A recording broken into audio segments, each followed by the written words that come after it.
মাজলুম এমন একটা বিষয়, মাজলুম এমন একটা বিষয়, যদি আল্লাহর কাছে দোয়া করি এই দোয়া কবুল হবেই হবে। হয় তৎক্ষণাৎ কবুল হবে, না হয় দেরিতে কবুল হবে, না হয় 10 বছর পরে কবুল হবে। আল্লাহ নবী সেজদায় পড়ে আছেন, সেজদায় পড়ে আছেন, ওই যে কাফেররা উতবা এসে উট পচা নোংরা উটের ভুঁড়ি রাসূলের পিঠের উপর দিয়ে দিলেন। আহা, কি বিভৎস দৃশ্য! ফাতেমা রাদিয়াল্লাহু তাআলা আনহাকে সংবাদ দেওয়া হলো। ফাতেমা রাদিয়াল্লাহু তাআলা বাইরে থেকে দৌড়ে চলে এসে আরবিতে গালিগালাজ করলেন, বাস ভুঁড়ি সরালেন।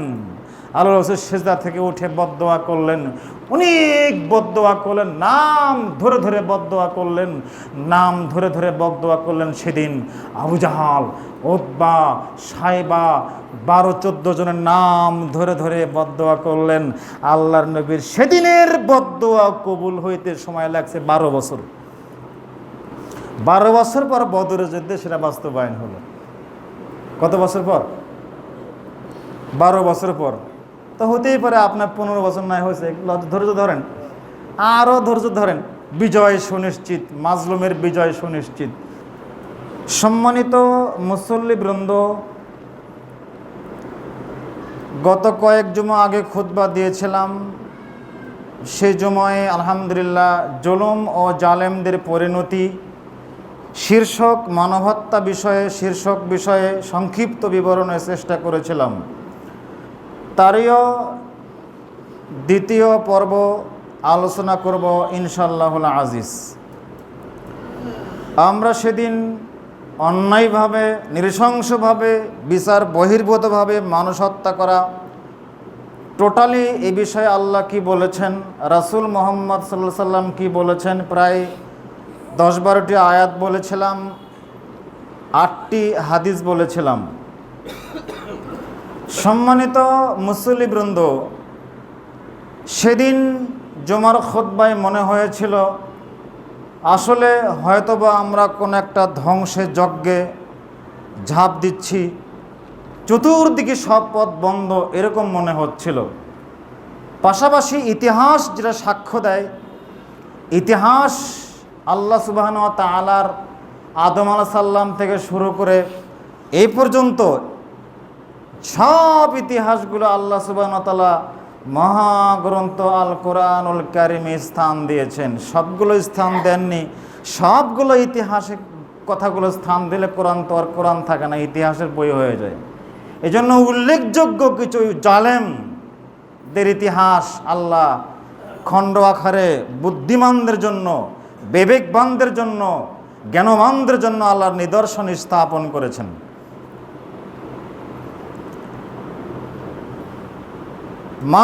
প্রথম মানব সন্তান হাবিল আর কাবিল থেকে যে হত্যাকাণ্ড শুরু হলো, আলহামদুলিল্লাহ আল্লাহর শুকরিয়া আমরা আবারও জ্ঞাপন করি। বাংলাদেশ নামক স্বাধীন ভূখণ্ডটি এবং ইসলামের প্রেক্ষিতে স্বাধীন হওয়া এই রাষ্ট্রটি যেভাবে ইহুদি, খ্রিস্টান, হিন্দুত্ব মতবাদ সহ সব হিংস্র মতবাদ দিয়ে আষ্টে পৃষ্ঠে দেশটাকে একেবারে ধ্বংসযজ্ঞের প্রায় পরিণত করেছিল, ইসলামকে উৎখাত সহ, হিন্দুত্ববাদ কায়েম সহ, মানবতা বিরোধী, মানব সভ্যতা বিরোধী সব ইজম, সব মতবাদ কায়েম সহ এবং পুরা দেশটাকে ইসলামকে উৎখাত করে হিন্দুত্ব মতবাদ কায়েম করার মাস্টার প্ল্যান বাস্তবায়নের কাছাকাছি প্রায় গিয়েছিল এবং পুরা দেশটা মন্দিরে পরিণত করা হয়েছিল। এরকম একটা ধ্বংসযজ্ঞ, ইসলাম বিরোধী একটা অপশক্তি থেকে আল্লাহ সুবহানাহু ওয়া তাআলা আমাদেরকে আংশিক নিরাপত্তা দান করেছেন, বিজয় দান করেছেন এবং আল্লাহ সুবহানাহু ওয়া তাআলা আমাদেরকে শান্তিপূর্ণভাবে ইসলাম পালন করবার একটা প্রাথমিক একটা স্টেজ তৈরি করে দিয়েছেন। আবারও শুকরিয়া জ্ঞাপন করি, আলহামদুলিল্লাহ। সম্মানিত মুসল্লিবৃন্দ, আল্লাহ সুবহানাহু ওয়া তাআলা বলছেন সূরা আরাফ, আল্লাহ বলছেন ইন্নাল্লাযীনা কাফারু ওয়া কাযযাবু বিআয়াতিনা, নিশ্চয়ই যারা আমার আয়াতগুলোকে, বিধানগুলোকে অস্বীকার করবে, আংশিক এবং সব, ওয়া কাযযাবু বিআয়াতিনা, এবং মিথ্যা প্রতিপন্ন করবে ছলে বলে কৌশলে। বাহ্যিক দৃষ্টিতে তারা দেখাবে আমি একজন মুমিন মুসলমান, আমি একজন ইসলাম প্রিয়, সব বাহ্যিক তাদের ওপর থাকবে, মধ্যে থাকবে। আল্লাহ বলছেন কাযযাবু, আন্তরিকভাবে মিথ্যা প্রতিপন্ন করবে। লা তুফাত্তাহু লাহুম আবওয়াবুস সামা, তাদের জন্য আসমানে কোনো গেট খোলা হবে না। কখন?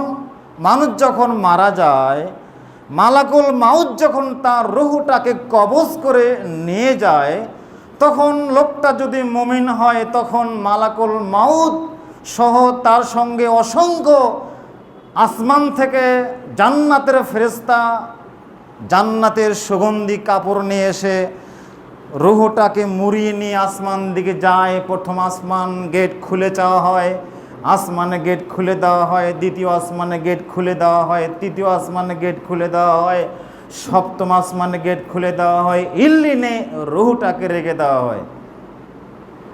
এই যে প্রক্রিয়াটা মুমিনদের জন্য, মুমিনের আত্মার জন্য এটা রাস্তা খোলা। পক্ষান্তর এখানে আল্লাহ বলছেন যারা মুনাফিক, ভেতরে এক বাহিরে আর এক, মন্দিরেও যায় মসজিদেও যায়, ভেতরে আর এক বাহিরে আর এক, এরা হলো মুনাফিক। আল্লাহ বলছেন লা তুফাত্তাহু লাহুম আবওয়াবুস সামা, তাদের জন্য কোনো আসমানে গেট খোলা হবে না।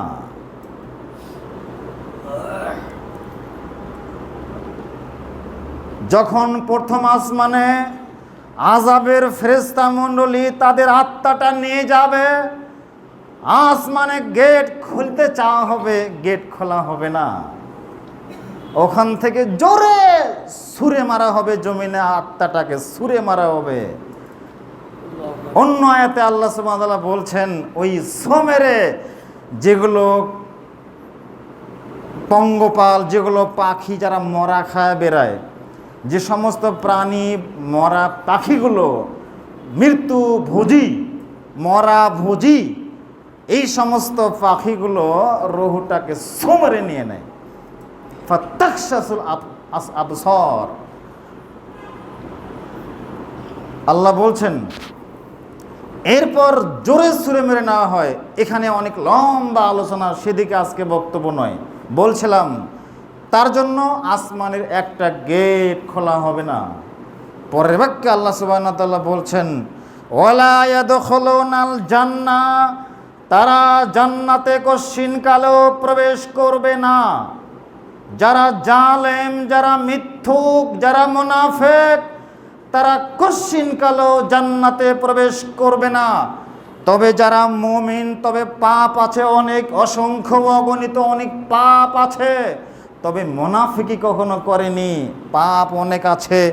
এই লোকটার পাপ এর কারণে জাহান্নামের শাস্তি ভোগ করতে করতে করতে করতে করতে করতে ঈমান থাকার কারণে এক সময় সে জান্নাতে ফিরে আসবে, জান্নাতে যাবে। আল্লাহ এই মুনাফিকের কথা ব্যাপারে বলছেন তারা কশ্চিনকালেও জান্নাতে প্রবেশ করবে না। হাত্তা ইয়ালিজাল জামালু ফি সাম্মিল খিয়াত, যেমনভাবে উট একটা সূচের ছিদ্র দিয়ে প্রবেশ করা অসম্ভব, উট যেমন সূচের ছিদ্র দিয়ে প্রবেশ করতে পারবে না, যেমন এই মুনাফিকরা জান্নাতে যেতে পারবে না তেমন। যুগে যুগে যত জালেম অত্যাচারী এসেছিল দুনিয়াতে, আমাদের নবী মুহাম্মদুর রাসূলুল্লাহ সাল্লাল্লাহু আলাইহি সাল্লামের সময়ে যত জালেম এসেছিল, সব জালেমের পতন হয়েছে। ইতিহাস আমাদের সকলের জানা। তবে ইয়াউমাল জুমআ আল্লাহ দিয়েছেন, এই জন্য যদিও জানা কথাগুলো শোনো, কি হবে? ঈমান বাড়বে। ওয়াজিলাত কুলুবুহুম, জানা কথাগুলো শোনো, ঈমান বাড়বে। সূরা ফাতিহা সবার মুখস্থ আছে, প্রত্যেক রাকাতে সূরা ফাতিহা বাধ্যতামূলক। কেন? ঈমান বাড়বে। সূরা ফাতিহা বারবার তেলাওয়াত করলে কারো কি এরকম মনে হয় যে এত সূরা ফাতিহা বলা লাগে? খারাপ লাগে। এক বক্তার একই ওয়াজ কিন্তু বারবার ভালো লাগে না, লাগে? একই হাদিস, একই আয়াত, অন্য অন্য কিছু, একই বক্তব্য, একই বিষয়ে বক্তব্য, বারবার একটু বিরক্ত ভাব এসে যায়। কিন্তু সূরা ফাতিহা সারা জীবন যত সালাত পড়েছি, যতবার পড়ি, যত রাকাত পড়ি, সব রাকাতে সূরা ফাতিহা বলি, বিরক্ত আসে?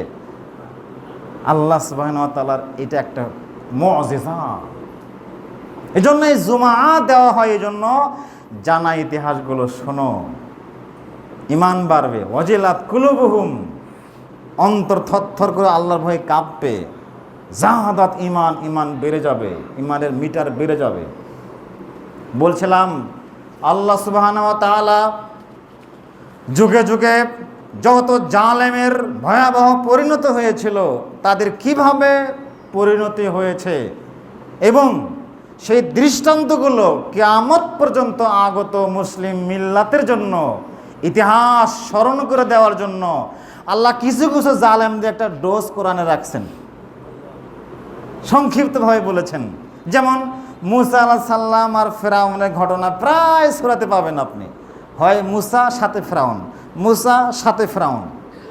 মুসা আলাইহিস সালামের ঘটনা কোরআন মাজিদে এত আসছে, অন্য নবীর ঘটনা এত আসেনি। 5 জন নবীর ঘটনা আল্লাহ কোরআন মাজিদে এতবার বলেছেন, অন্য কোন নবীর ঘটনা আল্লাহ কোরআন মাজিদে এতবার বলেননি। মুসা আলাইহিস সালাম, ইব্রাহিম আলাইহিস সালাম, ঈসা আলাইহিস সালাম, উলুল আযম যাদেরকে বলা হয়। সম্মানিত মুসল্লি বৃন্দ, আল্লাহ সুবহানাহু ওয়া তাআলা বলছেন, কয়েকটি জালেমদের আমি ঘটনা বলে খুতবা শেষ করব। আলাইহি তাওয়াক্কালতু ওয়া ইলাইহি উনীব। আল্লাহ বলছেন, وقارون وفرعون وهامان ولقد جاءهم موسى بالبينات فاستكبروا في الأرض ما كانوا سابقين। আল্লাহ বলছেন যে কারুন, মুসা আলাইহিস সালামের সময়ে একজন জালেমের নাম কি? কারুন, ফিরআউন, হামান। তো ফাস্তাকবারু ফিল আরদে মা কানু সাবিকিন, আল্লাহ বলছেন তারা জমিনে উদ্ধত প্রদর্শন করেছিল, অহংকার করেছিল। অহংকার করতে করতে করতে করতে ঠিক এক মুহূর্তে তাদের ঘরেই চলে আসলেন। কজ্জাহুম মুসা বিল বাইয়িনাত, বাইয়িনাত নিয়ে আসলেন। মুসা আলাইহিস সালাম আসমান থেকে গ্রন্থ পেলেন, দাওয়াতি কাজ শুরু করলেন। এই ফিরআউন থামো, জুলুম অত্যাচার থামাও। এই কারণ থামো, জুলুম অত্যাচার থামাও। দাওয়াত দিলেন ফেরাউনকে। ফেরাউনের রাজপ্রাসাদে মুসা সালাম ঢুকে গেলেন।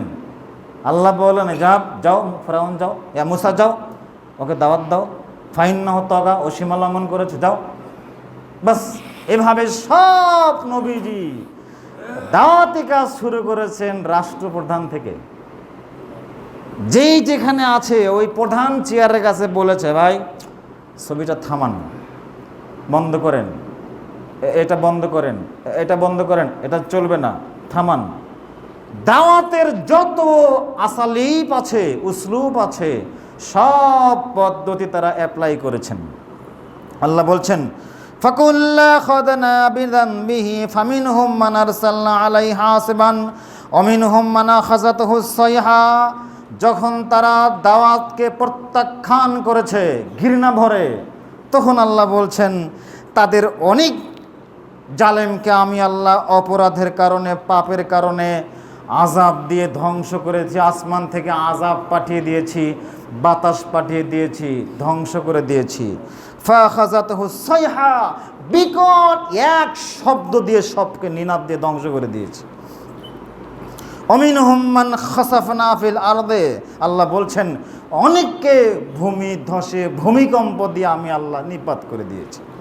আল্লাহ বলছেন অমিনহুম মান আগরাকনা, অনেক জাতিকে আমি আল্লাহ পানিতে ডুবিয়ে মেরেছি। ওমা কানা আল্লাহু ইয়াযলিমুহুম ওয়ালাকিন কানু আনফুসাহুম ইয়াযলিমুন। তবে আল্লাহ তাদের উপর অত্যাচার করেননি, আল্লাহ তাদের উপর জুলুম করেননি। তারা যে অপরাধ করেছে, অপরাধ অনুযায়ী তারা শাস্তি পেয়েছে। শাস্তি দেওয়ার ক্ষেত্রে আল্লাহ জুলুম করেননি।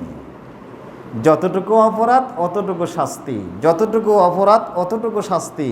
আল্লাহ এই কথা কেন বললেন যে আমি তাদের ওপর জুলুম করিনি? তার মানে অপরাধ যতটুকু শাস্তি অতটুকু। শত্রুকে হাতের কাছে পাইলে আপনি ইচ্ছা মতো পিটাবেন, ইচ্ছা মতো শাস্তি দেবেন না। অপরাধ যতটুকু শাস্তি ততটুকু। আসামিকে পেলেই আপনি ইচ্ছা মতো যা শাস্তি তা দেবেন, বিচারক তাই দেবে, পারবে না। ইসলাম এ বিধান আপনাকে দেয়নি। আল্লাহর হাতে একচ্ছত্র ক্ষমতা। আল্লাহ বলছেন আমি কারো উপর জুলুম করিনি। সুবহানাল্লাহ। আল্লাহ পারতেন না বেশি করে শাস্তি দিতে? ফেরাউনকে আরও শাস্তি দিতে পারতেন না? এত সময় দিলেন কেন? নমরুদকে আল্লাহ 400 বছর সময় দিলেন কেন? 400 বছর চারটিখানি কথা মনে করেন আপনি? 400 বছর রাজত্ব পেলেও তো বলবে আনা রব্বুকুম আল্লাহ, আমি সবচেয়ে বড় আল্লাহ। এটা তো বলবে যে আমি হলাম বড় আল্লাহ, এটা তো বলারই কথা। সামান্য 15 বছর পেয়ে আপনি কত কি করেন? আর 400 বছর যদি আপনি পেতেন তাহলে কি করতেন? বড় আল্লাহ তো আপনি মনে করতেন নিজেদেরকে। বলছিলাম পৃথিবীর ক্ষমতাধর কয়েকজন জালেমের কথা আমি আপনাকে স্মরণ করে দিতে চাই।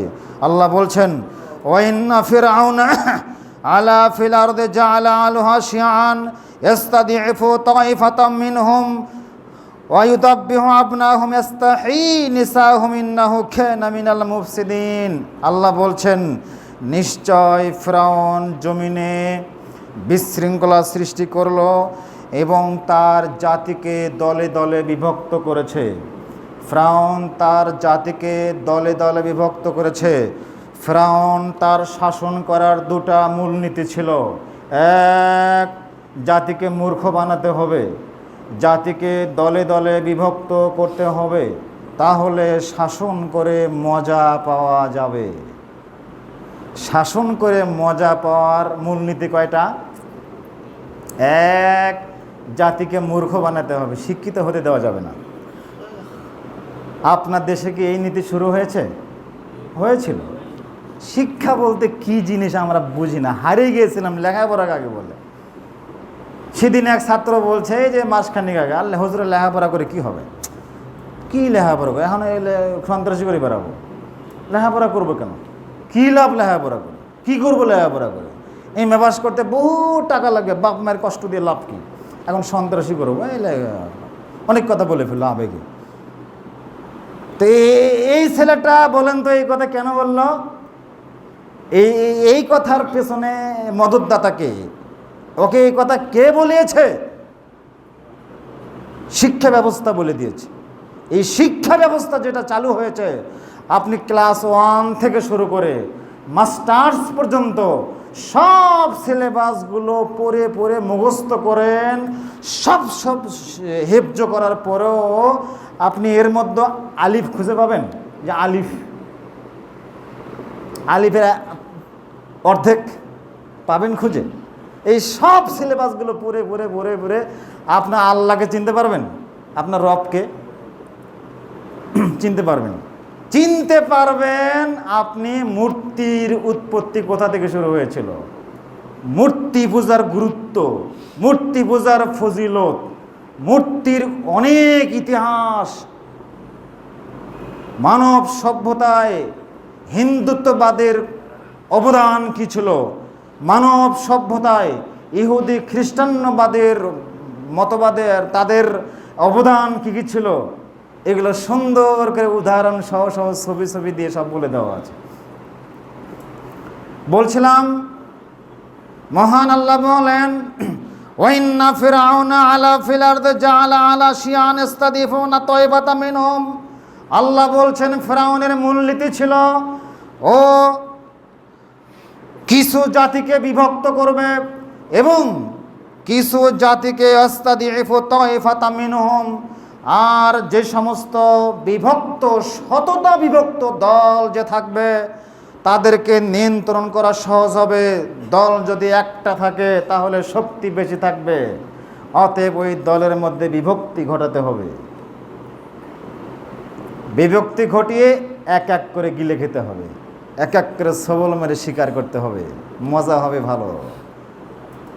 বাঘ সিংহ আর কি হরিণের যে শিকারের ঘটনা জানেন? জানা আছে সবার ঘটনা। বলছিলাম ফিরআউন নীতি অবলম্বন করলো, তাহলে ইস্তাদিফু তাইফাতাম মিনহুম, যত দলগুলো সৃষ্টি করলো সব দলকে এক এক করে গ্রাস করে খাওয়া শুরু করলো। ইউযাব্বিহু আবনাহুম, তাদের পুরুষ সন্তানদেরকে সব এক এক করে জবে করে শুরু করলো।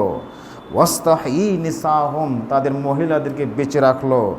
ইন্নাহু কানা মিনাল মুফসিদিন, আল্লাহ সব মুমিন মুসলমানদেরকে বললেন, মুসা আলাইহিস সালামকে বললেন, মুসার অনুসারীদের লোকদেরকে বললেন, আল্লাহ বানি ইসরায়েলদেরকে বললেন, হে বানি ইসরায়েল সাবধান থাকো, সতর্ক থাকিও, ফিরআউন কিন্তু বিশ্ব সন্ত্রাস, তোমরা সতর্ক থাকিও। এবার ক্বালাল মালাউ মিন কওমি ফিরআউন, ফিরআউনের কওমের লোকেরা বলল, আচ্ছা ফিরআউন মহারাজ, আর তাজারো মুসা এবং কওমাহু, আপনি কি মুসা এবং তার কওমকে ছেড়ে দিলেন? আপনি কোনো ব্যবস্থা নিচ্ছেন না কেন? অতি উৎসাহী কিছু নেতা আছে না, অতি উৎসাহী কিছু প্রশাসনের লোক আছে না, অতি উৎসাহী কিছু এমপি মন্ত্রী আছে না? ম্যাডাম বলেন কি আপনি এত বড় বক্তব্য দেবেন? মানে আপনি চুপ থাকেন, দেখতেছি বিষয়টা আমরা। আছে না এরকম নেতা? কি করালাই থামেন আপনি। ও নেতৃত্ব মনে করতেছে আমার খাস লোক, আমার খাস লোক, একেবারে হ্যাঁ ঠিক যাও, তোমার যা ইচ্ছা করো। এটা সেই সময় ফিরআউনের আমলও ছিল। এই কথা আল্লাহ নকল করে বলছেন, ক্বালাল মালাউ মিন কওমি ফিরআউন আতাদারু মুসা কওমাহু, ফিরআউন মহারাজ, আপনি মুসা তার কওমকে এভাবে ছেড়ে দিলেন, আপনি কিছু বলছেন না কেন? লিফসিদু ফিল আরদি ওয়া ইয়াযরু আলিহাতাকা, সে তো আমাদের সব মাবুদগুলোকে ধ্বংস করে দেবে, আমাদের যত দেবদেবী আছে সব দেবদেবীকে এভাবে ধ্বংস করে দেবে, তার দলে সব লোক চলে যাবে, আমাদের দল ফাঁকা শূন্য হয়ে যাবে। অতএব তখন ফিরআউন বলে, থামো, ঠিক আছে, তুমি ঠিক বলেছ, ওসির ব্যবস্থা নিচ্ছি আমি। সানাকতুলু আবনাহুম ওয়া নাস্তাহি নিসাহুম, আমি তাদের পুরুষ সন্তান পুত্র সন্তান সকলকে হত্যা করব। ঠিক আছে, আজ থেকে ফরমান জারি করে দিলাম, এই পুলিশ বাহিনী, র্যাব বাহিনী, সেনাবাহিনী সব যাও, বানি ইসরায়েলের পুরুষ সন্তান খুঁজে খুঁজে বের করো, তল্লাশি চালিয়ে মেসে, ছাত্রাবাসে, বাসায়, ঘরে তল্লাশি চালিয়ে, চিরুনি অভিযান চালিয়ে ধরে নিয়ে এসে জবে করে হত্যা করে গুম করে দাও, ঘোষণা করে দিল ফিরআউন। ও নাস্তাহি নিসাহুম, মহিলাদেরকে ছেড়ে দাও, ওরা আমাদের বিরুদ্ধে কোনো আন্দোলন করতে পারবে না। এমনিভাবে এর পরবর্তীতে আয়াতে আল্লাহ সুবহানাহু ওয়া তাআলা বলছেন,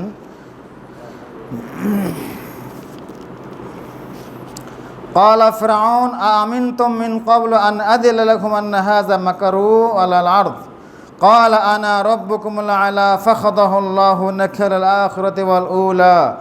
এমনিভাবে আল্লাহ সুবহানাহু ওয়া তাআলা বলছেন যে ফিরআউন বলছেন, আমিনতুম বিহি ক্বাবলু আন আযিনা লাকুম হাযা মাকারতুমুহু ফিল মাদিনাতি লিতাখরিজু মিনহা আহলা ফাসাওফা তা'লামুন লাউ কাত্তা'আন্না আইদিকুম ওয়া আরজুলাকুম মিন খিলাফিন লাউ সাল্লিবান্নাকুম আজমাইন।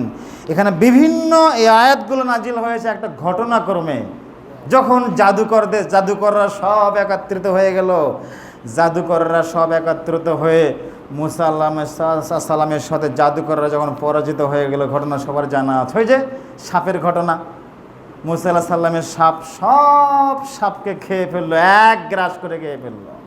জাদুকররা সবাই বলল, আমান্না বে রব্বি মুসা, আমরা মুসা আলাইহিস সালামের রবের প্রতি ঈমান আনলাম। সব জাদুকর একসাথে বলে উঠল, এক শব্দে বলে উঠল, সমস্বরে বলে উঠল যে আমরা মুসার রবের প্রতি ঈমান আনলাম। সব জাদুকর বলে ঈমান আনলো সবাই। তখন ফিরআউন বলল, ফাসাউফা তা'লামুন, অচিরেই তোমরা জানতে পারবে কি করুণ পরিদশা তোমাদের হয়।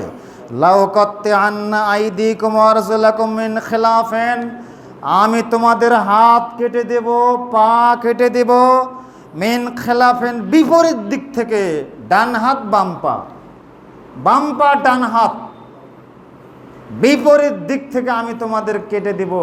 তাই করা হলো। সব জাদুকরকে ডান হাত বাম পা কাটা হলো, বাম পা ডান হাত কেটে দেওয়া হলো। কাটতে কাটতে অসংখ্য জাদুকরকে এভাবে হত্যা করে গাছের সাথে ঝুলিয়ে রাখা হলো, ছাদে ঝুলিয়ে রাখা হলো, লাশকে নষ্ট করে দেওয়া হলো। বিভৎস ইতিহাস বিবরণ তাফসিরের গ্রন্থে যা বলা আছে, আলোচনা করতে অনেক সময় লাগবে। আল্লাহ বলছেন, ক্বালা রাসূলুম মিন আলি ফিরআউনা বাকাইতুম ঈমানাহুম না তাকতুলুন রাসূলান। ওই সময় গোপনে কিছু লোক ইমানদার ছিল, যারা গোপনে ঈমান আনত, ঈমান প্রকাশ করতে পারত না, গোপনে ঈমান আনত, ঈমানটাকে গোপন রাখত। তারা বলছে, রাসূলুম মুমিনুন মিন আলি ফিরআউন, ফিরআউন সম্প্রদায়ের মধ্যে একজন মানুষ ছিল, সে গোপনে ঈমান এনেছে, সে তাদের দলই থাকে, ফিরআউনের সাথেই থাকে, কিন্তু ঈমান গোপন আছে। এই লোকটা দরবারের লোকদেরকে বলছে যে, আতাকতুলুনা রাজুলান আইয়াকুল রব্বি আল্লাহ, তোমরা এমন এক লোককে হত্যা করতে চাচ্ছ যেই পার্লামেন্টে ফিরআউন মূসা আলাইহিস সালামকে হত্যা করার সিদ্ধান্ত নিচ্ছেন। ওই পার্লামেন্টেই ফিরআউনের এক এমপি বললেন, সভাসদ, আমি একটি কথা বলতে চাই, আতাকতুলুনা রাজুলান আইয়াকুল রব্বি আল্লাহ ওয়া ক্বাদ জাআকুম বিল বায়িনাতি মির রাব্বিকুম, আপনারা এমন এক মানুষকে হত্যা করতে চাচ্ছেন যেই লোকটা বলে রব্বি আল্লাহ, আমার রব হচ্ছেন আল্লাহ, ওয়া ক্বাদ জাআকুম বিল বায়িনাত, তোমাদের নিকটে দলিল এবং প্রমাণ সহ আমি বলছি আমাদের রব হচ্ছেন আল্লাহ সুবহানাহু ওয়া তাআলা। যেই লোকটা আল্লাহর দলিল পেশ করে কথা বলতে চায়, এই লোকটাকে আপনারা হত্যা করবেন? কি করে হত্যা করতে পারেন? ওই ইয়াকু কাযিবান, শোনেন, সে যদি মিথ্যাবাদী হয়, মূসাকে আপনারা হত্যা করতে চাচ্ছেন, সে যদি মিথ্যাবাদী হয়, তাহলে যে ফালাইহি কিযবুহু, মিথ্যার দায়ভার সেই বহন করবে। ওয়াইয়াকু সাদিকান, আর যদি সে সত্যবাদী হয়ে থাকে, ইউসিবুকুম বাদাল্লাযী ইয়াইদুকুম ইন্নাল্লাহা লা ইয়াহদি মান হুয়া মুসরিফুন কাযযাবুন, আর যদি সে সত্যবাদী হয়, তাহলে তার ব্যাপারে আল্লাহ দেখবেন, যেই রবের পক্ষ থেকে সে তার রবকে মান্য করে সে আমাদের বিপক্ষে অবস্থান নিয়েছে, যদি সে সত্যবাদী হয়, তার ব্যাপারটা সে দেখবে, তার ব্যাপারে তার রব দেখবেন। আল্লাহ বলছেন, ইন্নাল্লাহা লা ইয়াহদি মান হুয়া মুসরিফ, যারা সীমালঙ্ঘনকারী মিথ্যুক তাদেরকে আল্লাহ কোশ্চিন কালো হেদায়েত করেন না। সীমালঙ্ঘনকারীদেরকে আল্লাহ কোশ্চিন কালো হেদায়েত করেন না। সীমালঙ্ঘন যারা করে তাদেরকে আল্লাহ কোশ্চিন কালো হেদায়েত করেন না। ইন্নাল্লাহা লা ইয়াহদি মান হুয়া মুসরিফুন কাযযাবুন, যারা হেদায়েত চায় তাকে আল্লাহ হেদায়েত করেন। হেদায়েত চাইতে হবে আপনাকে, তখন আল্লাহ হেদায়েত করবেন। হেদায়েত না চাইলে কোশ্চিন কালো কোনো ব্যক্তিকে আল্লাহ হেদায়েত করবেন না। সীমালঙ্ঘনকারীকে আল্লাহ হেদায়েত করবেন না। যদি আল্লাহ হেদায়েত, আল্লাহ বলছেন এই সূরা কসাস, সূরা আরাফ, সূরা মুমিন, সূরা আনফাল, সূরা বাকারা, সূরা আল ইমরান, সূরা নাজিয়া, সূরা আবাসা, এই কতগুলো সূরাতে আল্লাহ বলছেন যে ওয়াস্তাকবারু ফি জুনুদিহি ফিল আরদি বিগাইরিল হক ওয়া যন্নু আন্নাহুম ইলাইনা লা ইয়ারজিউন। লম্বা ঘটনা। আল্লাহ বলছেন যে সীমালঙ্ঘন এবং মিথ্যুকদেরকে আল্লাহ হেদায়েত করেন না। কিভাবে? এখানে একটি ঘটনা বলি, ওয়াজাওয়াজনা বিবানি ইসরাঈল আল বাহরা ফাতবাআহুম ফিরআউন ওয়া জুনুদুহু বাগিয়ান ওয়া আদওয়ান হাত্তা ইযা আদরাকাহুল গারাক ওয়া আমানতু আন্নাহু লা ইলাহা ইল্লাল্লাহ। যেদিন ওই যে মূসা আলাইহিস সালামকে যেদিন ধাওয়া করলেন, ফিরআউন সৈন্য বাহিনী, সব বাহিনী সহকারে নিয়ে সশস্ত্র অবস্থায় মূসাকে ধাওয়া করলেন। মূসা তার সদল বলে পালাচ্ছেন, চর অঞ্চলে পালাচ্ছেন, নদী এলাকায় যাচ্ছেন, ওখানে যাতে রাস্তাঘাট নাই। আমরা যখন পালাই, যেখানে প্রশাসনের গাড়ি যায় না ওইদিকে আমরা পালাই না, তো সেই সময় এখানে ছিল যেখানে পুলিশের গাড়ি যাবে না, গরু গাড়িও যায় না, এমন জায়গায় আমরা পালাই না, চর অঞ্চলে। তো সেই সময় এই সিস্টেমে ছিল। তো পালাচ্ছাম, মূসা আলাইহিস সালাম সদল বলে চলে গেলেন ওইদিকে, পেছন থেকে ফিরআউন ধাওয়া করলেন। বাগিয়াও আদওয়ান, সীমা লঙ্ঘন করে শত্রুতাবশত সে পিছনে ধাওয়া করল। আল্লাহ বলছেন ধাওয়া করতে করতে করতে করতে হাত্তা ইদা আদ্রাকাহুল গরাক, ফেরাউন ডুবে যাচ্ছেন। লম্বা ঘটনা আজকে বলা উদ্দেশ্য নয়। ফেরাউন ডুবে যাচ্ছে, যায় যায় যায় যায় অবস্থা, এই পর্যন্ত পানি হয়ে গেছে, যায় যায় অবস্থা। তখন ফেরাউন বলছে আমানতু আন্নাহুল্লাযী লা ইলাহা ইল্লাল্লাযী আমানাত বিহি বানু ইসরাঈল, হে বানি ইসরাইল সম্প্রদায়, আমি তোমাদের রবের প্রতি ঈমান আনলাম, আমি মুসলমান হয়ে গেলাম। আনা মিনাল মুসলিমিন, আমি আজ থেকে অন্যতম একজন মুসলমান হয়ে গেলাম, আমি স্বীকৃতি দিলাম ঈমানের। ফেরাউন বলল। সূরা ইউনূস আয়াত 90-92। ফেরাউন ঈমান আনলো। তো এই কথাগুলো ফেরাউন বলবে অবস্থা। ঠিক ওই মুহূর্তে তাফসিরে ইবনে কাসিরে আসছে, অনেক কিতাবে আসছে যে জিবরাইল আমিন মহাসমুদ্রের নিচ থেকে আঠালো মাটি, সমুদ্রের তলা থেকে আঠালো মাটি তুলে জিবরাইল আমিন ফেরাউনের মুখে ঢুকে দিল, যাতে করে ওই কথাগুলো স্পষ্ট করে বলতে না পারে যে লা ইলাহা ইল্লাল্লাহ, লা ইলাহা ইল্লাল্লাহ, এই কালিমাত তৈবা, কালিমাত তাওহীদ, যাতে করে স্পষ্ট করে উচ্চারণ করতে বলতে না পারে। সে জিবরাইল আমিন গভীর সমুদ্রের তলা থেকে আঠালো মাটি নিয়ে এসে একেবারে ভিতরে ঢুকায়, কথা স্পষ্ট বলতে পারেনি, জিহ্বা দিয়ে উচ্চারণ কথাটা স্পষ্ট হয়নি, তবে বলার চেষ্টা করেছে। কত আসাইতা ক্বাবলা ওয়া কুনতা মিনাল মুফসিদিন, আল্লাহ বলছে কি খবর ফেরাউন, তুমি এই কথা বললে, আসাইতা ক্বাবলু, তুমি কিছুক্ষণ আগে যে দাম্ভিকতা দেখালে, কিছুক্ষণ আগে যে তুমি দাম্ভিকতা দেখালে, অহংকার দেখালে যে মুসা তার দলকে হত্যা করবে, গুলি চালাও, যেমন আপনার নেত্রী বলেছিল না কিছুক্ষণ আগে গুলি চালাও, চার বাহিনীর প্রধানকে ডেকে বলল চালাও গুলি, ঠিক সেম ঘটনায় ফেরাউন বলেছে পারবো না আমরা, থামেন। তো আপনি কিছুক্ষণ আগে তো যে দাম্ভিকতা দেখালেন, আল্লাহ বলছেন ফেরাউনের কথা নকল করে আল্লাহ, তুমি কিছুক্ষণ আগে যে দাম্ভিকতা দেখালে, আর অকুনতা মিনাল মুফসিদিন, তুমি তো বিশ্ব সন্ত্রাস, খুনি।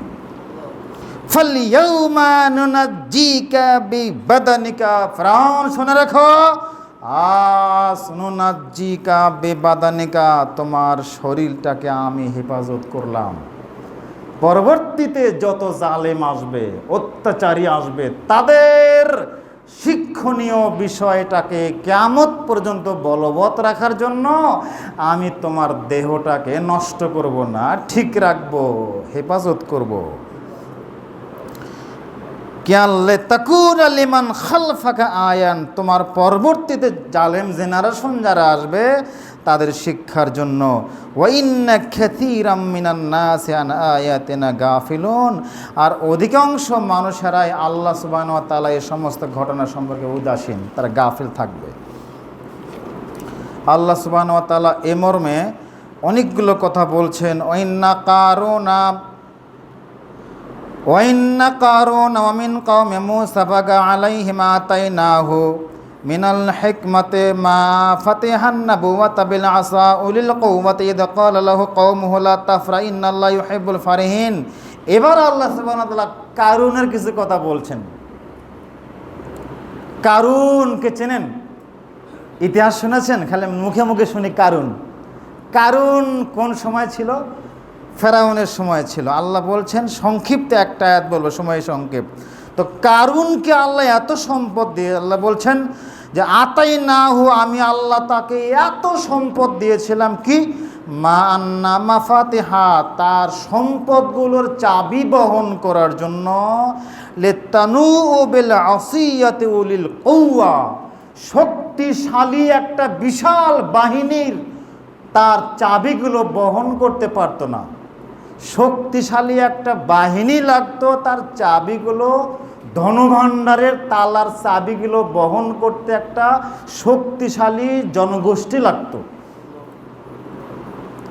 তো সে যখন বলল কওমাহু, তার কওমের লোকেরা তাকে বলল, কারণ সাহেব আপনি অহংকার করিয়েন না, থামেন, অহংকার কিন্তু আপনার বেশি হয়ে গেছে। জনগণ আজকের মতো কিন্তু আন্দোলন যেমন হচ্ছে হলো, এরকম তখনও কিন্তু আন্দোলন হতো। কিছু সংস্কারকামী জনগণ তারা বলে, কারণ শোনো, আলটিমেটাম দিচ্ছে, লা তাফরাহ ইন্নাল্লাহ লা ইউহিব্বুল ফারিহিন, তুমি অহংকার কমাও, থামাও, অহংকারকে আল্লাহ পছন্দ করেন না। তখন কারণ বলছে, এই বলো কি তুমি, বলো কি তুমি? কারণের বক্তব্য, ইন্নামা উতিতুহু আলা ইলমিন ইনদি আওয়ালাম ইয়ালাম আন্নাল্লাহ আহলাকা মিন কাবলি, তুমি বলো কি, আমি যে সম্পদ পেয়েছি, আমি যে ক্ষমতা পেয়েছি, এগুলো আমারই নিজের অর্জন করা, আমাকে অনেক কষ্ট করে এগুলো অর্জন করতে হয়েছে।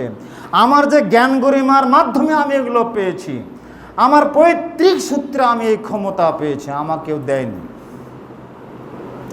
আমাকে এই ক্ষমতা চেয়ারে কেউ বসায়নি, আমি আমার বাবা দাদা পূর্বপুরুষের সূত্র ধরে আমি এই ক্ষমতা পেয়েছি, আমার যোগ্যতা বলে আমি এই ক্ষমতা পেয়েছি। আল্লাহ বলছেন আওয়ালাম আলাম, আরে এই কথা বলে কেন সে, এত বড় করে দাম্ভিকতা প্রদর্শন করে কি করে সে? আওয়ালাম আলাম, সে কি জানে না আন্নাল্লাহ আহলাকা মিন কাবলিহি, তার পূর্বের অনেক জাতিকে আল্লাহ ধ্বংস করে দিয়েছে। আচ্ছা ও কি জানে না? এত বড় কথা বলে কি করে? দেখেন আল্লাহর ভঙ্গিমা কেমন, আল্লাহর দাওয়াত দেওয়ার ভঙ্গিমা কেমন। আর এই কারণে কথা বলে কি করে? ওকে জানে না যে তার পূর্বের অনেক জাতিকে আল্লাহ ধ্বংস করে দিয়েছেন।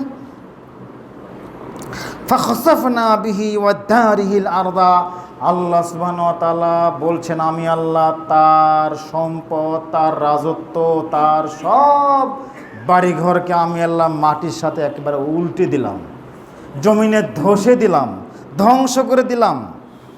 অতিলকা দারুল আখিরাতু নাজআলুহা লিল্লাযিনা লা ইউরিদুনা ফিল আরদি উলুবান ফিল আরদি। মহান আল্লাহ এই আয়াতের পরের বাক্যে বলছেন, হে মুসলমান মুমিনরা সতর্ক, তোমরা সান্ত্বনা বাণী নাও, হে মুসলমান মুমিনরা, শান্তিকামী মুসলমানরা, তোমাদের জন্য সুসংবাদ থাকলো, এই পরকালের যে ঠিকানা আখিরাত, আমি এটা শুধু ওই সমস্ত লোকদের জন্য নির্ধারণ করে দিয়েছি যারা দুনিয়াতে ক্ষমতা চায় না, রাজত্ব চায় না, যারা দুনিয়াতে আধিপত্য চায় না, যারা সমাজে বিশৃঙ্খলা করে না, ওয়ালা ফাসাদান ফিল আরদে, যারা সমাজে বিশৃঙ্খলা করে না, সন্ত্রাসী নৈরাজ্যকাণ্ড ঘটায় না, তাদের জন্য আমি আল্লাহ আকিবাতুল মুত্তাকিন, পরকালের সব নিয়ামত রাজি আমি আল্লাহ তাদের জন্য বরাদ্দ রেখেছি। ইব্রাহিম আলাইহিস সালামের সময়ে যে নমরুদের ঘটনা, অনেক লম্বা ইতিহাস। আল্লাহ সুবহানাহু ওয়া তাআলা নমরুদের ঘটনা, জালেম এর পরাজয়, ধ্বংস কিভাবে ঘটিয়েছেন তা আমরা অনেকেই জানি, সবারই জানা আছে। বলছিলাম আল্লাহ সুবহানাহু ওয়া তাআলা বলছেন, ওয়ালা তাহসাবান্নাল্লাহু গাফিলান আম্মা ইয়ালামুদ যালিমুন। আল্লাহ বলছেন, আল্লাহ সুবহানাহু ওয়া তাআলা গাফিল নন, জালেমরা যে কর্মকাণ্ডগুলো করে, জালেমরা যে জুলুম অত্যাচার মানুষের প্রতি নির্বিঘ্নে চালিয়ে যায়, আল্লাহ বলছেন মানুষ মনে করে আল্লাহ এগুলো খবর রাখেন না। অনেক মানুষই মনে করে আল্লাহ এগুলো খবর রাখেন না, আল্লাহ উদাসীন। আল্লাহ বলছেন ইন্নামা ইউআখিরুহুম লিয়াউমিন তাশখাসু ফীহিল আবসার, আমি আল্লাহ তাদেরকে সুযোগ দেই সেই দিন পর্যন্ত যেদিন তার চক্ষু স্থির হয়ে যাবে, যেদিন তার ধ্বংস চলে আসবে, যেদিন তার পরাজয় চলে আসবে, যেদিন তার ধ্বংস চলে আসবে, ওই দিন সে তার চক্ষু স্থির রাখতে পারবে না। কি করতে কি করবে, কি নেবে কি নেবে না, কাকে কি বলবে এরকম বলার সুযোগ পাবে না। কাকে কি বলবে, কি নেবে কি ছাড়বে, কি করবে না করবে এরকম বলার সুযোগ পাবে না। চক্ষু একবার উপরে দেবে, একবার নিচে দেবে, একবার ডানে দেবে, বামে দেবে, চক্ষুটা স্থির রাখতে পারবে না। মুকনিঈ রুসিহিম, তাদের মাথাকে তারা নত করে রাখবে, মাথা উঁচু করতে, ধ্বংসর ঠিক আগ মুহূর্তে মাথা উঁচু করতে পারবে না। একথা আল্লাহ বলছেন, ওয়ালা ইয়ারতাদ্দুলি আত-তারাফুহুম ওয়া আফিদাতুহুম হাওয়া, চক্ষু অন্যদিকে ফেরাতে পারবে না, এরকম থাকবে। চক্ষু এদিক ওদিক ফেরাতে এরকম থাকবে। হাওয়াউন, অন্তর হবে জ্ঞান শূন্য, অন্তর হবে জ্ঞান শূন্য, হিতাহিত জ্ঞান পতনের সময় থাকবে না। ওই সময় যে বলবে আমাকে ইমান আনা দরকার ছিল, ইমান আনায়ন করা আমার দরকার ছিল, তার 1 ঘন্টা আগে সে একটু ইমানটা আনবে, বলবে আশহাদু আল্লা ইলাহা ইল্লাল্লাহু ওয়া আশহাদু আন্না মুহাম্মাদান আবদুহু ওয়া রাসূলুহু। আল্লাহ বলছেন তারফুহুম হাওয়াউন, তার বিবেকটা হবে জ্ঞান শূন্য, জ্ঞান থাকবে না। আল্লাহ বলে মুহাম্মদ শুনুন, ওয়াতারাল মুজরিমিনা ইয়াউমাইদিন, আর পাপীদেরকে আপনি দেখবেন সেদিন। অনেক লম্বা ঘটনা। এখানে আল্লাহ বলছেন মুহাম্মদ সাল্লাল্লাহু আলাইহি ওয়াসাল্লামকে লক্ষ্য করে বলছেন, মুহাম্মদ শুনুন, কুল, আপনি বলে দেন আপনার জাতিকে, হাল হাক্কু মির রাব্বিকুম, হক তোমাদের রবের পক্ষ থেকে এসেছে। ফামান শাআ ফালিউমিন, অতএব যার ইচ্ছা হয় হককে গ্রহণ করবে। হক আল্লাহর পক্ষ থেকে আসে যুগে যুগে, যার ইচ্ছা হয় সত্যটা গ্রহণ করবে।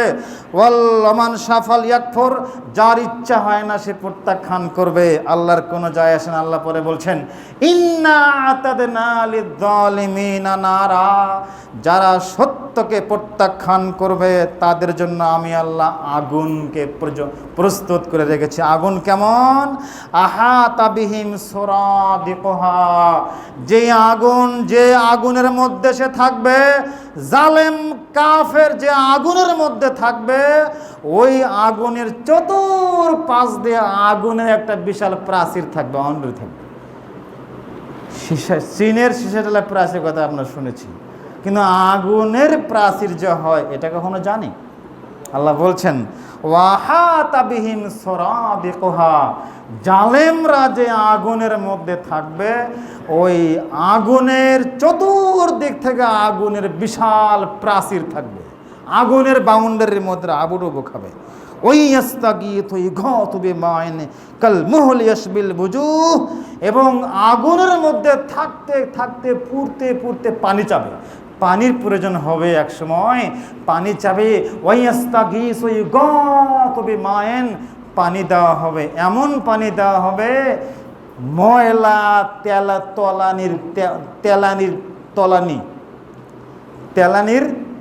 তলানি, ময়লা ভুক আবর্জনা, যে তেল,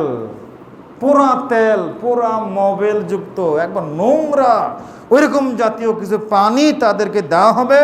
ইয়াশবিল বুজুহা বিসা শারাব, যেইটা পান করার সাথে সাথে পুরো দেহটা আগুনের চাইতে আরো বেশি ঝলসে যাবে। এমনিভাবে আল্লাহ সুবহানাহু ওয়া তাআলা জালেমদের কঠিন এবং কঠোর পরিণতির কথা মহাগ্রন্থ আল কোরআনুল কারিমে আল্লাহ ঘোষণা করেছেন, যেগুলোর বিবরণ দিতে অনেক সময়ের প্রয়োজন। সম্মানিত উপস্থিতি, জালেমদের পরিণতি ভয়াবহ, এটা সুনিশ্চিত। আজ নয় কাল, কাল নয় পরশু, হবেই হবে পতন, থাকতে পারবে না কেমন। মাজলুম কি করবে? মাজলুমের করণীয় কি? আপনি মাজলুম, আমি মাজলুম, অনেকে মাজলুম আছে, মাজলুম কি করবে? মাজলুমের করণীয় কি? মাজলুম দোয়া করবে, ওর জন্য মাজলুম দোয়া করবে। আল্লাহ বলছেন, রাসূল সাল্লাল্লাহু আলাইহি ওয়াসাল্লাম বলছেন, মুআয বিন জাবাল রাদিয়াল্লাহু তাআলা আনহু বলেন, রাসূল সাল্লাল্লাহু আলাইহি ওয়াসাল্লাম বলছেন, মুআয তুমি যাও ইয়ামানে দাওয়াতি কাজ করো। দাওয়াতি কাজ করতে করতে করতে করতে খবরদার শুনে রাখো, ওয়াত্তাকি দাওয়াতুল মাজলুম, মাজলুমের দোয়াকে থেকে তুমি সতর্ক সাবধান থাকিও। তোমার দ্বারা কেউ যেন অত্যাচারিত না হয়, সতর্ক সাবধান থাকিও। তুমি 30টা ছাগল যদি কারো হয়, একটা ছাগল জাকাতের মধ্যে নিবে, জাকাতের জন্য নিবে। 5টা উট যদি হয়, একটা উট তুমি নিবে। খালি তাজাটা নিও না, মোটা তাজাটাই শুধু নেবে, তাহলে ও কষ্ট পাবে। যখন শুধু ভালো ভালোটাই জাকাত হিসেবে গ্রহণ করবে, মন্দটা নিবে না, তখন তুমি হবে জালেম, ওরা হবে মাজলুম। এইটা করতে যেও না, সাবধান থাকিও। কষ্ট যদি তারা পায়, বদদোয়া দেবে, বদদোয়া সহ্য করতে পারবে না। শোনো, ওয়াত্তাকি দাওয়াতাল মাজলুম, মাজলুমের দোয়া থেকে তুমি খুব ভয় করো। শুনে রাখো, ফাইন্নাহু লাইসা বাইনাহু ওয়া বাইনাল্লাহি হিজাব, মাজলুমের দোয়া আর আল্লাহর মধ্যে কোনো পার্থক্য নাই, হিজাব নেই, পর্দা নেই, অন্তরাল নেই, সাথে সাথে আল্লাহ দোয়া কবুল করবেন। আবু হুরায়রা রাদিয়াল্লাহু তাআলা আনহু বলেন, রাসূল সাল্লাল্লাহু আলাইহি ওয়াসাল্লাম বলছেন, লা সালাসাতুন দাওয়াতুহুম মুস্তাজাবাত, তিন শ্রেণীর দোয়াকে আল্লাহ কবুল করেন। দাওয়াতুল মাজলুম, মাজলুমের দোয়াকে আল্লাহ কবুল করেন। ওয়াইন কানা কাফিরান, মাজলুম যদিও কাফের হয় তারপরও আল্লাহ তার দোয়া কবুল করেন। মাজলুম যদি হিন্দু হয় তার দোয়া আল্লাহ কবুল করেন। মাজলুম যদি পাপী হয় তার দোয়া আল্লাহ কবুল করেন। মাজলুম যেই হোক না কেন, সে যদি আল্লাহকে বলে, আল্লাহ আমি তো এই অন্যায়টা করিনি, আমাকে ওরা কেন হত্যা করলো, এই দোয়া আল্লাহ কবুল করেন। আমরা তো জানি যে যার টাকা হারাম তার দোয়া আল্লাহ কবুল করবেন না। হারাম রুটি খেয়ে আল্লাহ দোয়া কবুল করবেন না, এই কথা ঠিক। হারাম রুটি খেয়ে ইবাদত করলে ইবাদত আল্লাহ কবুল করবেন না। হালাল রুজি খেয়ে ইবাদত করলে ইবাদত কবুল হবে, দোয়া কবুল হবে, এ কথা ঠিক। তবে মাজলুমের ক্ষেত্রে ভিন্ন বিষয়। মাজলুমের ক্ষেত্রে ভিন্ন বিষয়। মাজলুম যদি যেই হোক না কেন, হারামখোর হোক, মুনাফিক হোক ও কাফের হোক, যেই হোক না কেন, তার যতটুকু শাস্তি পাওয়ার যোগ্য অতটুকুর বাহিরে যদি জুলুম করা হয়, সে যদি আল্লাহর কাছে দোয়া করে, দোয়ার সাথে সাথে কবুল হয়ে যায়। তার দোয়ার মাঝে আল্লাহর মাঝে কোনো পর্দা থাকে না, হিজাব থাকে না। সম্মানিত উপস্থিতি, দাওয়াতুল ওয়ালিদি আলা ওয়ালাদিহিমা, পিতামাতার দোয়া সন্তানের জন্য ডাইরেক্ট আল্লাহ কবুল করেন। পিতামাতা যদি সন্তানের জন্য দোয়া করে, সেই দোয়ার মাঝে আর আল্লাহর মাঝে কোনো হেজাব থাকে না, সরাসরি আল্লাহ সুবহানাহু ওয়া তাআলা দোয়া কবুল করেন। এজন্য খুব সতর্ক সাবধান থাকতে হবে।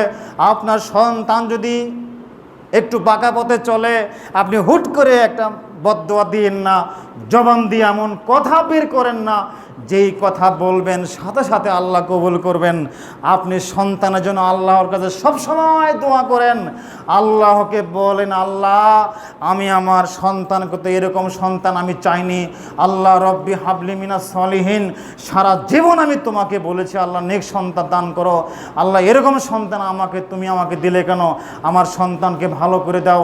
রাত দিন 24 ঘন্টা তাহাজ্জুদে সিজদায় পড়ে আপনি আল্লাহ সন্তানের জন্য দোয়া করেন, নেক সন্তানের জন্য আপনি দোয়া করেন। সন্তানে হেদায়েত চান, কোশ্চিন কালো সন্তানের জন্য বদদোয়া করেন না ধ্বংস হয়ে যা, এরকম দোয়া বলেন না। কোশ্চিন কালো না, যত অপরাধ করবে সন্তানের জন্য দোয়া করতে হবে। দাওয়াত মুসাফিরের দোয়া আল্লাহ কোশ্চিন কালো বিফলে দেন না, সব দোয়া আল্লাহ কবুল করেন। সম্মানিত মুসলিমবৃন্দ, সম্মানিত উপস্থিতি, মাজলুম এমন একটা বিষয় যদি আল্লাহর কাছে দোয়া করি, এই দোয়া কবুল হবেই হবে। হয় তৎক্ষণাৎ কবুল হবে, না হয় দেরিতে কবুল হবে, না হয় 10 বছর পরে কবুল হবে। আল্লাহ নবী সেজদায় পড়ে আছেন, ওই যে কাফেররা উতবা এসে পচা নোংরা উটের ভুঁড়ি রাসূলের পিঠের উপর দিয়ে দিলেন। আহা, কি বিভৎস দৃশ্য! ফাতেমা রাদিয়াল্লাহু তাআলা আনহাকে সংবাদ দেওয়া হলো। ফাতেমা রাদিয়াল্লাহু তাআলা বাড়ি থেকে দৌড়ে চলে এসে আরবিতে গালিগালাজ করলেন, বাস ভুঁড়ি সরালেন। আল্লাহর রাসূল সিজদা থেকে উঠে বদদোয়া করলেন, অনেক বদদোয়া করলেন, নাম ধরে ধরে বদদোয়া করলেন। সেদিন আবু জাহাল, উতবা, সাইবা 12-14 জনের নাম ধরে ধরে বদদোয়া করলেন।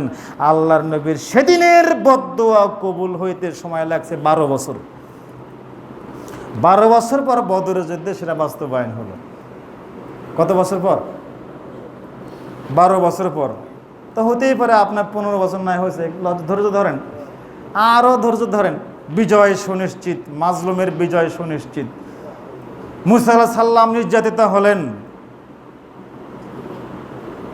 ইউসুফ আলাইহিস সালাম নির্যাতিত হলেন, মিশরে কি এসেন খাদ্যমন্ত্রী হলেন। সুতরাং সম্মানিত মুসলিমবৃন্দ, কিয়ামতের ময়দানে আল্লাহ সুবহানাহু ওয়া তাআলা মাজলুমদের জন্য একটা পুরস্কার বিতরণী অনুষ্ঠান করবেন। আল্লাহ মাজলুমদের জন্য কিয়ামতের মাঠে একটা পুরস্কার বিতরণী অনুষ্ঠান করবেন। বিশাল পুরস্কার বিতরণ অনুষ্ঠান আদম আলাইহিস সালাম থেকে শুরু করে কিয়ামত আগ পর্যন্ত সব মানুষ উপস্থিত থাকবে। সকলকে নিয়ে আল্লাহ একটা পুরস্কার বিতরণী অনুষ্ঠান করবেন। সেখানে আল্লাহ নিজ হাতে পুরস্কার তুলে দেবেন। কাদেরকে? মাজলুমদেরকে দেবেন।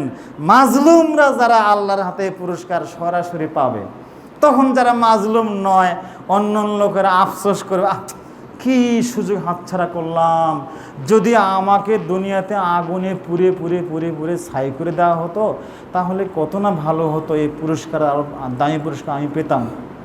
এরকম আক্ষেপ করবে অন্য অন্য যারা পুরস্কার বঞ্চিত মানুষেরা। সম্মানিত উপস্থিতি, আল্লাহ তুমি আমাদেরকে জালেমদের উচিত শিক্ষা এবং জবাব যুগে যুগে যেভাবে দিয়েছ, বর্তমান যুগে এবং কিয়ামত পর্যন্ত ইতিহাস যেগুলো সাক্ষ্য দেয়, এভাবে আমরাও এই জালেমদের পরাজয়গুলো দেখতে চাই ইসলামের স্বার্থে, ইসলামের লক্ষ্যে। আল্লাহ তুমি আমাদের জালেমদের পরিণতি দেখবার এবং ইসলামের হুকুমত, ইসলামী সুশাসন কায়েম যেন আল্লাহর তোমার জমিনে কায়েম হয়, এমন একটা সুযোগ, এমন একটা পরিবেশ তুমি সৃষ্টি করে দাও বাংলাতে আল্লাহ। আল্লাহুম্মা আমিন। রব্বানা আমান্না ফাগফির লানা যুনুবানা ওয়া কিনা আযাবান্নার।